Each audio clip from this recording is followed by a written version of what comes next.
Hey guys, thanks for coming back and joining us here at Salty Ginger Talk. If you're a returning listener, we're glad to have you back. If you're new to the channel, thanks for joining us. We hope you like what you hear.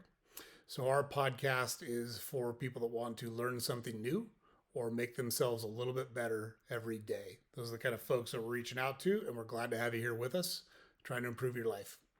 So, in our podcast episode today, we're going to give you 10 tips to increase your productivity. So, I want to put a caveat in there that productivity is not the end all be all. The goal is not to be as productive as possible at the expense of all other areas of your life. With that said, when we are productive, it feels good. It helps us mentally. It helps us emotionally. It helps us achieve our goals at work. It helps us achieve our goals in relationships. It helps us achieve our goals in our family. And productivity is very important because when you think about it, time is the great equalizer. Time is the one thing that none of us can get back. You can make money, you can lose money, you can trade money for goods, you can trade money for services. What you can't do is buy more time. So there's been thousands of songs written about it. We thought of several: Time in a Bottle by Jim Croce, My Way by Frank Sinatra, Time by Pink Floyd. There are some people that seem to be able to squeeze more productivity out of the same amount of time than other people. And it was interesting when we thought about it and said, why is that? Then when we thought about it more, we said, well, it's really not that hard to figure out why some people are more productive than others. So if you think about it, they have systems and processes in place that either they start and then they become habit or muscle memory, or they've had those systems and processes so long they're already habit or muscle memory. But either way, they're not lucky in being productive. They have an approach and they have a system and they have a process that they follow to get things done.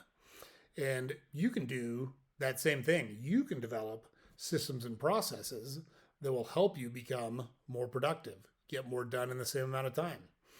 Can't remember the name of the law. We should have looked it up before we started the episode.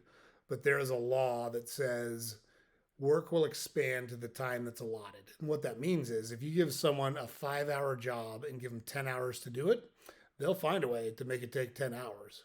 Conversely, if you give someone a 7-hour job and you give them 5 hours to do it, a lot of times they're going to find a way to get that 7-hour job done in 5 hours because they have systems, they develop systems and processes that help them be more efficient to accomplish what it is they're trying to accomplish. So you can do that same thing. You can develop systems and processes that work for you, but it's helpful if you have a kind of a framework to think about how to develop those systems and processes.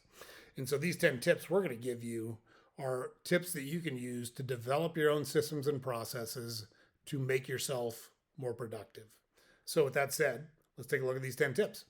Number one is to avoid multitasking. There is no such thing as multitasking. What people mean when they say I'm a good multitasker is that I am good at switching from one challenge task to a different one and getting focused on the new one very quickly, and or then switching back to the original task and getting refocused on that very quickly. That's what people mean when they say they can multitask, because you can only be doing one thing at a time. There is no doing two things at a time. Other than the old, I can walk and chew gum. Yeah, great. But is that really useful? Not really. But if you're actually doing something that's useful, that's productive, that is driving your goals, driving your progress forward, you can only be doing one thing. So the first tip is to avoid it. You've got to stay focused on what it is you're trying to work on, focused on what it is you're trying to achieve, and block out all the other things and stay laser focused on that one thing. So multitasking, one, it's false. Nobody multitasks. And two, if you try, it's going to suck your life and energy and time, and it's going to make you way less productive. So you got to avoid it at all costs. The second tip, which kind of aligns with multitasking, is prioritize. So once you break those things up and say, hey, this is what I'm focused on, is that the most important thing you should be working on? Look, sometimes you have to work on things. We talked about it in an episode earlier this week. Well, last week we had a day where it was like the first 4 or 5 calls we got were just train wrecks. There were immediate problems. They had to be dealt with right now. Were they the most important thing in the world? Not necessarily, but they were something that had to be dealt with right now or was going to become a big issue. And if we didn't jump on it, it would have been very problematic for our business.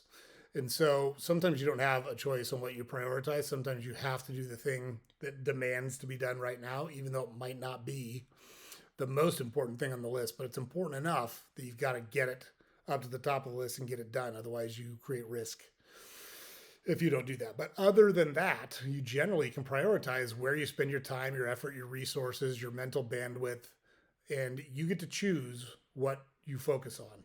So we did an episode called Don't Major in Minor Things, and that's the exact thought process here. Don't spend a bunch of time making your email all clean and look great. If you've got other things to do, come back and hit your email later. Email can wait. You don't have to respond to everything immediately. Buzz through it and hit the hot ones. Maybe you got one from your boss. Maybe there's one from a customer that demands a response immediately. But short of those, they don't have to be responded to immediately.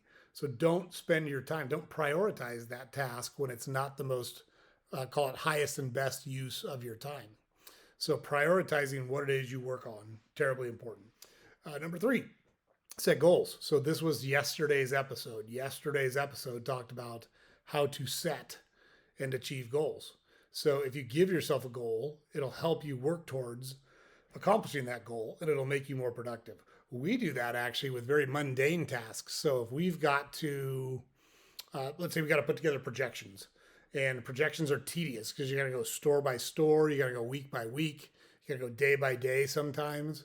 And that's tedious across, call it 8 stores, 7, 8 stores, across all 12 months of the year, across all 52 weeks of the year.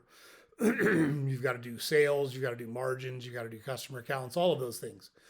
But what we do in those situations is we'll set a goal and say, hey, I want to knock this spreadsheet out in 10 minutes. I want to knock this tab out in 10 minutes. I want to knock these entries out in 5 minutes. There's 200 entries. Can I get them all done in 5 minutes? By setting that goal, it forces us to focus. It forces us to really work hard on what it is we're working on, and it helps us be more productive. So you can do goal setting on big stuff. You can do goal setting on little stuff. Goal setting is terribly important. Number 4, and this is one where a lot of people go wrong, take breaks. You are not nearly as productive if you just blast out 12 hours worth of work without taking any breaks. I can guarantee you that the 12th hour you're working is much less efficient and much less productive than the first hour that you're working under that scenario. So you got to take breaks. You got to recharge. Maybe it's a walk. Maybe it's going and grabbing something to drink. Maybe it's, say, I'm going to give myself 10 minutes to look up Facebook or Instagram or whatever your social media platform is that you go nuts on. But you got to cut it off at 10 minutes. Otherwise, you're not going to be productive. But if you don't take breaks, it's going to really drain your battery. And once your battery is drained, you're operating at a much lower level than you were with a full battery. So by taking breaks and recharging your battery, it's kind of like you've got to take a step backwards to go forwards again. We were a really good soccer player way back in the day. And one of the things we were good at was understanding time and space. And a lot of times the space on a soccer field is directly behind you. The ball is like a magnet and it drags everybody with it. So if you stop and go backwards, there's generally space behind you. And so that's the way you got to think about taking breaks. Sometimes that 10 or 15 minutes where you're not being productive allows you to be much more productive for the next 45 minutes, thereby far eclipsing the 15-minute break that you took. So taking breaks, terribly important. Number 5 is delegate. So delegate, so we have an economics degree, and we had a professor in economics that we really liked. And the way he explained economics was, if you were a good lawyer and you were a good typist, what would you do? And everybody said, well, I'd hire a typist and be a lawyer. There you go. That's all delegation is. Find somebody else who's good at something you're not good at or something you don't like to do and delegate it to them. That way it still gets done. It might not be done exactly the way you want it done. It might not be done to the standards you hold yourself to, but it's done. And done is better than perfect plan, right? So if you've got this perfect plan, but it never gets executed, done is better than that. And so by delegating, you can get help when necessary and accomplish more through people. That's what leadership is. That's what management is. It's delegating work, holding people accountable for the results. So delegate, delegate, delegate. It will help you be much more productive. Next, reduce distractions. So reduce distractions. Turn the notification. Let's say you've got 2 hours that you've got to be laser focused on something. Turn off the notifications on your email. Turn off the notifications on your phone. Turn your phone off. for 2 hours. Don't answer if you've got a landline left or an office line. Don't answer it. Put it on do not disturb for 2 hours. If you work in an office, close the door. Post a sign that says, heavy work going on. Do not come in. Someone can't come in and talk to you about the TV show you watched the other night or the football game you watched the other night or whatever the case may be. Those are distractions. And if you can figure out a way to reduce those distractions when you're working towards your goals, you're going to be much more productive.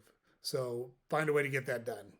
Next, set deadlines. We talked about this earlier on the spreadsheets that we do or the projections that we do or those kind of things. I got to have this done by X. And it's take the big deadline and say, okay, so I said I would have this out to the group by next Monday. That means I actually have about 10 hours worth of work and I've got 5 days. I've got to work 2 hours a day to get done what I said I was going to get done. So set that deadline and say every day from 8 a.m. to 10 a.m., I'm going to work like a fiend on this project and I'm going to get this out by next Monday. So by setting deadlines for yourself and breaking down the bigger goal into smaller achievable goals makes it much easier to manage, makes it much easier to deliver what you're trying to deliver. It provides you a ton of energy and mental fitness because you're excited and you feel good about accomplishing or taking steps towards the goals that you've set for yourself and meeting the deadlines that you've set for yourself.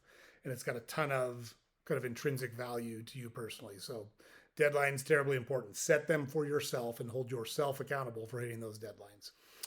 Next, communicate. This one's very, very important. And this is one we're not great at all the time. We get so focused on, I got to get this done, I got to work. We forget to communicate out to people who need information or want information from us. And that actually makes it harder in the long run because then you get asked a bunch of questions and that gets distracting. And but people aren't wrong for asking those questions. People need that information. You're not the only person that's impacted by what it is you're doing. And if you communicate with people, hey, I'm on track, I'll have this to you by next Monday, it makes people feel better. Or, hey, I'm off track, I might not have this to you by Monday, but I wanted to let you know now so that there wasn't an 11th hour phone call saying, I'm not going to make it. I know you're making a presentation with this and I'm not going to hit the deadline, right? So now you've created duress for whoever the end user of the product is that you're producing. And because of your lack of productivity and your lack of communication, you've made it much, much worse. So communicate. And again, this is one we're not great at all the time. This is one that's a challenge for us because we want to put our head down and do the work and just let the work speak for itself. That's not the way the real world works. And we have to remind ourselves of that constantly because we're not great at it sometimes. With that said, it's still the right tip, it's still the right thing to do. Even though we personally might not be good at it, we know it's important. And we're continuing to work at getting better at it. We're trying to improve on it ourselves. So number 9, manage your energy. So manage your energy can mean a couple of different things. One, when do you personally do your best work? Some people do their best work early in the morning. Some people do their best work late at night. Some people do their best work in the middle of the night. What is it that when do you have the most energy, the most bandwidth, the most brain power to really tackle the really hairy problems that you have or the really hairy projects or challenges that you have in front of you? So manage your energy and give yourself that time to be the most productive possible. That's when you eliminate all the distractions. That's when you go dark. That's when you really laser focus. The next one is manage your energy so that you, like we talked about taking breaks, manage your energy so you've got enough juice in you to finish the race. So we say a lot, and we didn't come up with the line, but we've heard it. The only time the score matters is at the end of the game. In most sports, you don't get any points for winning the first period or the first quarter. You get points for winning the game, the entire thing at the end. And if you don't conserve enough energy to get that done, and we learned this as a starting pitcher doesn't go out and throw the ball as hard as he can all game. A closer will do that because he's only got to throw 15, 20 pitches. A starting pitcher generally is going to throw about 85, 90% because he's got to get through 4, 5, 6 innings and he needs energy to make it all the way through that. So he's managing his energy. And it's the same thing in a work environment. You've got to manage the energy you have to apply towards the projects and the tasks that you're responsible for or that get you to the goal that you've set for yourself. So both managing your energy, when do you do the heavy lifting work? And when you do the heavy lifting work, what is the environment in which you do it in and how do you set yourself up to be successful during that time period? So, and making sure you've got enough left in the tank to get it across the finish line. All of that's important. And then number 10 is control your environment. So if you have trouble staying focused when the television's on, don't do your work in the living room where there's a television. Don't do your work in a room where there's any television. Set your phone somewhere else. Turn it on do not disturb. Turn it off. Do something to control that. If you don't like it super hot, don't work outside in the sun. If you don't like it super cold, don't work next to a freezer or in a freezer. But you've got to control your environment to set your environment up so that you have the best chance possible to be productive.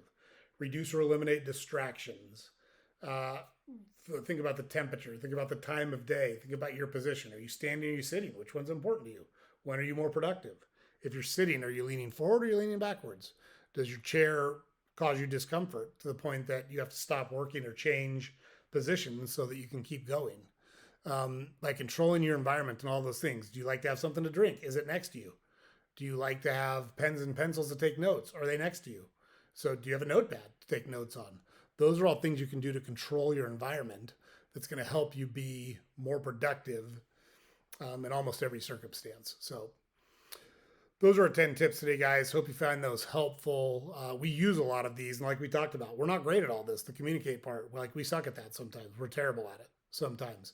Trying to get better, recognizing it's a challenge that we have, and acknowledging that helps us think about it in the right way and helps us try to improve those behaviors as they happen. So we think they're 10 good tips. We use a lot of them. We're super productive. We can crank out more work than most people can in a given period of time. And because of that, we wanted to share those tips with you so that you can hopefully incorporate them into your world and your life and become more productive and feel better about what you've got going on and kind of grow that self-confidence that's inside you waiting to come out. So every day, James puts it up over here. Don't forget to go to our website, saltygingertalk.com. All of our podcast episodes are available at our website. All of our social media links are available on our website.